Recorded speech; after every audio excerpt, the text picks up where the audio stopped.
अस्सलाम वालेकुम दोस्तान अजीज़, उम्मीद है आप लोग खैरियत से होंगे। वंस अगेन हाजिर हुआ हूँ आप लोगों के लिए एक बड़ी करारी और क्रिस्पी वीडियो लेकर, जिसमें कुछ नया डिस्कस कर रहा हूँ, मगर साथ साथ कुछ चीज़ें मैं ईरान के हवाले से भी बता दूँ। कुछ अपडेट्स आई हैं मेरे पास टूरिज़्म ज़ियारत चीज़ों के मुतालिक, जो आप हमेशा मुझसे लेते रहते हैं अपडेट्स। उससे पहले मैं बता दूँ, सबसे इंपॉर्टेंट टॉपिक इस वक्त चल रहा है, उसमें अपना पॉइंट ऑफ व्यू और कुछ स्पेशल चीज़ें जो अब तक इंटरनेट पर डिस्कस नहीं हुई हैं, खास तौर पर ट्रंप और इलेक्शन, अमेरिका के इलेक्शन के हिसाब से पूरी दुनिया उसको देख रही है। इलेक्शन हो रहे हैं अमेरिका में, मगर पूरी दुनिया की नजर है। मगर पूरी दुनिया में सबसे ज्यादा जो इस वक्त देख रहे हैं ना, शायद पाकिस्तानियों ने अपने इलेक्शन इतने नहीं देखे होंगे जितने ये अमेरिका के इलेक्शन देखे। घर में, टीवी पर, सारे चैनल्स पर जो नशरियात दिखाई गई है, वो शायद ही कभी मैंने देखा होगा कि अपने खुद के जो इंतखाबात होते हैं पाकिस्तान में, उसमें इतना हर आदमी के मुंह पे ही है कि भाई ट्रंप जीत गया तो शायद पाकिस्तान के लिए कुछ अच्छा हो जाए। मैं पॉलिटिक्स में नहीं जाना चाह रहा हूं, मगर मैं ज्यादातर आपको कुछ चीजें, कुछ फनी चीजें बताऊंगा इसके हवाले से, और इसको फिर जोड़ता हूं आपको सामने रख कर के इसमें कुछ चीजें हमारे ये ट्रेवल के हिसाब से क्या होने वाली। विजिट हुआ है ईरान के फॉरेन मिनिस्टर का पाकिस्तान में, उसके हवाले से भी कुछ अच्छी न्यूज आप लोगों को मैं शेयर करने वाला हूं, और खासतौर पर जो ये जायरीन और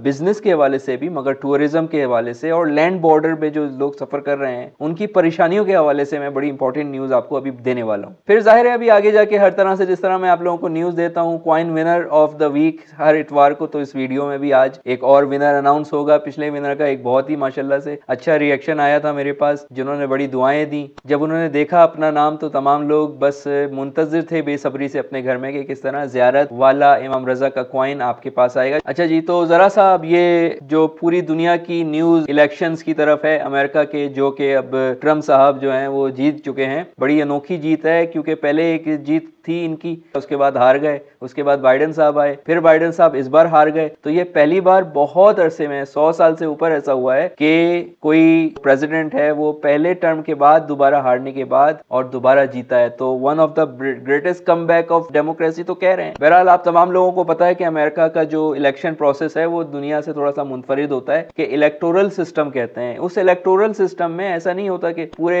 मुल्क का वोट काउंट कर दिया, इतने इसको मिले, इतने इसको मिले और ये जीत गया, जिसको पॉपुलर वोट्स कहते हैं। इलेक्टोरल वोट्स ये होता है कि इनके जो 52 सम स्टेट्स हैं, उन स्टेट्स के हिसाब से हर स्टेट में जितनी सीट्स होती हैं वो नंबर अलॉट किए जाते हैं। तो जितने स्टेट का जो जो वजन होगा, जैसे कैलिफोर्निया सबसे भारी है, तो जो जो स्टेट जो जो जीत जाएगा उस हिसाब से फिर प्रेसिडेंट बनता है। तो इस हिसाब से ट्रंप साहब बहुत आसानी से जीत गए। कैमला हैरिस डेमोक्रेटिक थे, वो नहीं जीत पाए। अब जो सबसे ग्रेटेस्ट थिंग जो मुझे लगी, यहाँ का जो वोटिंग सिस्टम है वो बहुत मुख्तलिफ है दुनिया से, और वो क्या है कि अमेरिका में किसी को भी वोट पड़ सकता है। रिपब्लिकन और डेमोक्रेट दो पार्टियां तो बड़ी होती हैं, मगर वो जो आजाद उम्मीदवार वाला चक्कर है वो मैं भी आपको बता दूं। अक्सर होता यह है कि जब आप वोट डालने जाते हैं अमेरिका में, तो 2 किस्म या 3 किस्म की पार्टीज तो होती हैं। जैसे इस बार रिपब्लिकन में आ गए ट्रंप साहब, डेमोक्रेट में आ गए कैमला हैरिस, उसके अलावा एक आध और कोई नजर आ गया। मगर सबसे मजेदार बात होती है कि आखिर में एक कॉलम होता है जिसमें लिखा होता है राइट इन, यानी अपना नाम लिखें या कोई भी नाम लिखें। उस राइट इन में आप कुछ भी लिख सकते हैं, कुछ भी, मतलब आप कोई भी कैरेक्टर का नाम लिख दें या अपना नाम लिख दें या किसी वाकई बंदे का नाम जो मेरिट पे चाह रहा है कि मैं जीत जाऊं उसका नाम लिख दें। देखें, थियोरेटिकली मुमकिन है कि अमेरिका में कोई भी प्रेसिडेंट का इलेक्शन जीत सकता है, मगर जाहिर है ऐसा होता नहीं। 1% भी चांस नहीं है कि कोई जीत जाएगा। मगर आप गए और आपने नहीं दिया वोट ट्रंप को,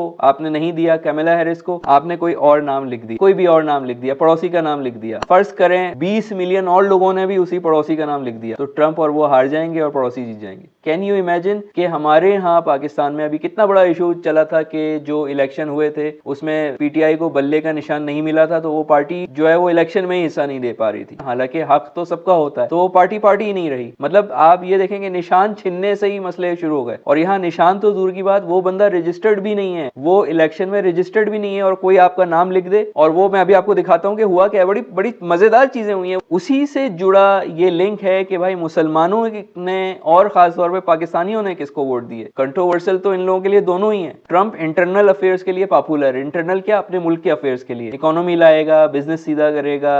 मगर फॉरेन अफेयर्स के लिए तो कोई एक ऐसा है तो कोई वो वैसा है। तो दोनों की पॉलिसियां जो हैं वो मुसलमानों के लिए तो क्रिटिकल ही हैं। ऊपर से ये जो पाकिस्तानी है वो अपना रोना रो रहे हैं कि भाई ये आएगा तो शायद इमरान खान को बाजियाब करा देगा, या पीटीआई के लिए अच्छा हो जाएगा, या रिजीम चेंज जो पहले करवाई थी सो कॉल्ड वो शायद दोबारा करवा देगा। इस तरह की बातें हो रही थी। मैं किसी की तरफदारी नहीं करता, मैं किसी का फेवर नहीं लेता, मैं बिल्कुल न्यूट्रल एक बात जो सामने हो रही है वो आपको बताना चाहता हूँ। तो बहरहाल पीटीआई वाले जो अमेरिका में हैं उनकी लॉबिंग भी बहुत हो रही है, तो उन्होंने ट्रंप को वोट दिया ये सोच के कि ट्रंप शायद इसमें हेल्प करे। अब देखें, ये याद रखिएगा कि जब ट्रंप का और इमरान खान का एरा चल रहा था तो यही ट्रंप साहब ने हमें कहा था कि इतना सारा पैसा वैसा दिया मगर आप लोगों ने हमारे लिए कुछ भी नहीं किया। याद होगा शायद आप लोगों को, या याद दिला देता हूँ। ईरान का तो बिल्कुल ही इसने जो ओबामा ने बनाया था, इसने एक साइन में वो सारी डील खत्म कर दी थी, वो जो न्यूक्लियर डील थी। तो ये सारी मसले मसाइल तो हैं उसके साथ। तो बहरहाल उसने कुछ इस बार चेंजेस पिछली दफा से ज्यादा डिफरेंट किस्म की थी, जो नई पॉलिसीज वगैरह उसने इंट्रोड्यूस कराई थी। थोड़ा सा उसने अपना जो है ना वो कंट्रोल रखा था। अब मैं आपको बता दूं कि हुआ क्या है। बहुत सारे मुसलमान खबरें आई थी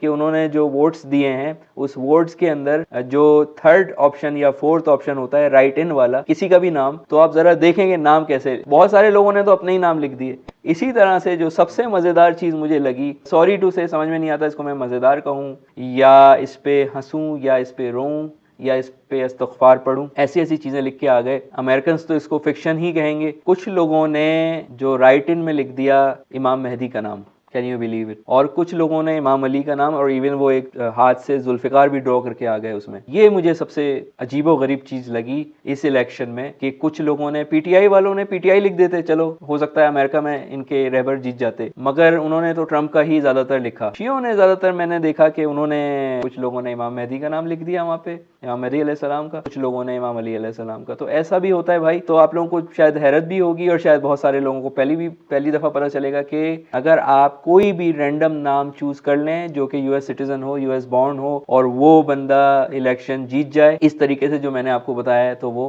प्रेसिडेंट बन सकता है। इसको कहते हैं ट्रू डेमोक्रेसी। मैसेज ये नहीं है कि क्या लिखा, क्यों लिखा, कैसे लिखा। मैसेज ये है कि आप जरा उनका तरीकेकार देखें कि इतनी बड़ी फ्रीडम है, इतना अच्छा कॉन्स्टिट्यूशन है, इतनी बड़ी डेमोक्रेसी है कि उसमें कोई भी इलेक्शन लड़ सकता है। हर चीज वहां पे भी हुई है, मगर जब इलेक्शन आते हैं तो बिल्कुल फेयर तरीके से ये चीजें होती हैं और सबको हक दिया जाता है, किसी को रोका नहीं जाता। अब बात कर लेते हैं जो मैंने आपसे कहा था, विनर पहले अनाउंस कर लें या पहले ये न्यूज दे दूं? चले पहले न्यूज दे देता हूं, फिर विनर बताता हूं। पाकिस्तान में कोई अच्छी खबर ये आई है ईरान और पाकिस्तान के हवाले से।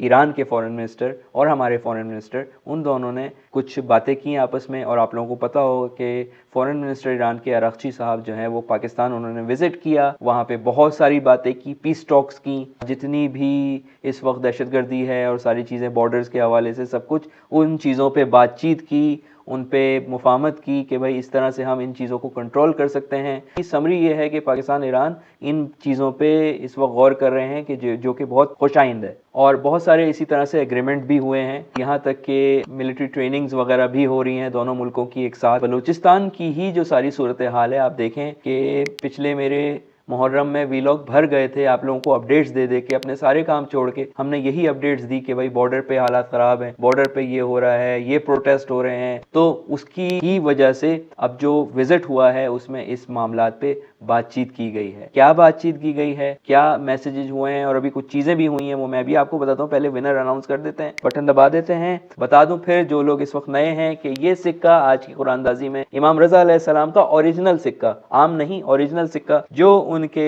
हरम से इशू होता है इमाम रजा अलैहिस्सलाम की कब्र मुबारक पर, ये मस हुआ होता है हर हफ्ते हर इतवार को। इसमें ये विनर अनाउंस करते हैं और फिर ये सिक्का उस तक पहुंचता है। आज का विनर सामने आने वाला है, उसके लिए आपको सिर्फ इतना करना है, कमेंट्स में अपना नाम, अपनी शहर का नाम, अपने मुल्क का नाम, सिर्फ और सिर्फ हमारे चैनल को सब्सक्राइब करना है, और बाकी जो हमारे चैनल्स हैं जो स्क्रीन पर आप देख रहे हैं उनको सब्सक्राइब करना है, और दैट्स इट। और फिर आप भी इस कुरानदाजी में शामिल हो सकते हैं। सैयदा जहरा 6270 ये हमारे विनर हैं। ये मुबारक हो आपको, इमाम रजा अलैहिस्सलाम का ये सिक्का। आप हमसे कोऑर्डिनेट करें, इसी आईडी से हमें ईमेल करें। अच्छा जी, clear message foreign minister Araghchi की तरफ से क्लियर मैसेज हुआ है ये एनिमीज के लिए, पाकिस्तान और ईरान की और बॉर्डर्स की सिक्योरिटी के लिए, और ये तमाम हालात जो हमने देखे, जो अरबईन और उसके बाद और उससे थोड़े पहले, जिसमें हमारे ज़ायरीन को और तमाम टूरिस्ट को जो ईरान आते हैं बहुत प्रॉब्लम्स हुई, बहुत ज़्यादा प्रॉब्लम्स हुई, जो आप मेरी पूरी पुरानी वीडियोज़ में देख सकते हैं कि कितने दिन वो बॉर्डर पे ठहरे, बसें नहीं जा पा रही,